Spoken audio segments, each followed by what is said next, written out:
अस्सलाम वालेकुम, मैं हूं मोहम्मद शाहरुख सिद्दीकी और आप देख रहे हैं लाहौर टीवी। एक दफ़ा इंग्लैंड का जाली पासपोर्ट अमेरिका में पकड़ा गया और तस्दीक के लिए इंग्लैंड भेजा गया। जाली साबित होने के बावजूद अमेरिका को जवाब दिया गया कि असली है और बरतानिया का जाली बनाना नामुमकिन है। साथ बैठे कुलीग ने जब पूछा कि आपने ऐसा जवाब क्यों दिया, तो उन्होंने कहा कि उसको सज़ा देना हमारा अंदरूनी मामला है। अगर आज एक पासपोर्ट जाली कंफर्म कर देते तो पूरी दुनिया में हमारा हर शहरी, हर पासपोर्ट हमेशा के लिए मशकूक हो जाता, तो पूरी कौम को जो अज़ियत और शर्मिंदगी होती उसका शुमार नहीं हो सकता। मज़ीद सुनिए, वियतनाम एयरलाइन ने पाकिस्तानी पायलट्स के साथ तमाम पाकिस्तानी अमला भी फारिग कर दिया। इमारात एयरलाइन ने 150 पाकिस्तानी पायलट समेत दूसरे अमले को फारिग करने का फ़ैसला कर लिया।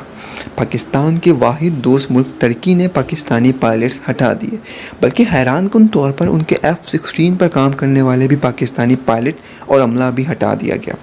दुनिया की दूसरी एयरलाइंस की तरफ से भी यही रद्द-ए-अमल यकीनी है। यूरोपीय यूनियन ने PIA पर पाबंदी लगा दी। अक़वाम मुत्तहिदा ने अपने स्टाफ को PIA को चार्टर करने और सफ़र न करने का मशवरा दे दिया। ये सब इल्ज़ाम तराशी के शौक़ का नतीजा है। इल्ज़ाम लगाओ और बड़ा लगाओ, करोड़ों का नहीं अरबों का बल्कि सैकड़ों खरबों का। इसी पॉलिसी पर अमल करते हुए वज़ीर हवाबाजी ने कुछ इल्ज़ामात लगाए। बकौल उनके जाली लाइसेंस वाले पायलट्स की लंबी लिस्ट बनाई जाए, तो वज़ीर साहब को खुश करने के लिए उनके मातहतों ने एक लंबी लिस्ट बनाई और उस लिस्ट में कई साल पहले वफ़ात पा जाने वाले रिटायर्ड पायलट्स के भी नाम थे और ऐसे पायलट्स भी जिनके पास अमेरिका और यूरोप के लाइसेंस हैं। लिस्ट लंबी कर करके ब्रेकिंग न्यूज़ बनाने और उसे पिछली हुकूमतों के ख़िलाफ़ प्रोपेगेंडे के तौर पर इस्तेमाल करने के लिए जाली लाइसेंस भी शामिल किए गए। वज़ीर मौसूफ़ को यकीन था कि वज़ीर आज़म से शाबाश मिलेगी, लेकिन ये इन्हें मालूम नहीं था कि पायलट का लाइसेंस सिर्फ 6 महीने के लिए होता है।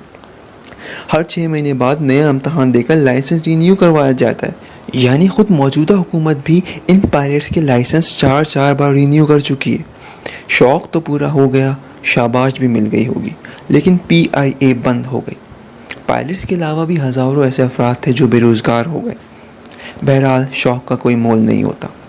वैसे आज हुकूमत ने PTDC के 600 मुलाज़मीन की बरतरफ़ी का ऑर्डर भी जारी कर दिया है, ताकि स्टील मिल वाले तन्हाई महसूस ना करें। एक आखिरी शेर कहकर अपनी इस सेगमेंट को ख़त्म करता हूँ कि दिल के फपोले जल उठे सीने के दाग से, दिल के फपोले जल उठे सीने के दाग से, इस घर को आग लग गई घर के चिराग से, इस घर को आग लग गई घर के चिराग से। ऐसे और भी अपडेट्स के लिए हमारे चैनल को सब्सक्राइब कीजिए और लाइक कीजिए इस वीडियो को और बेल आइकन प्रेस करना हरगिज़ ना भूलें।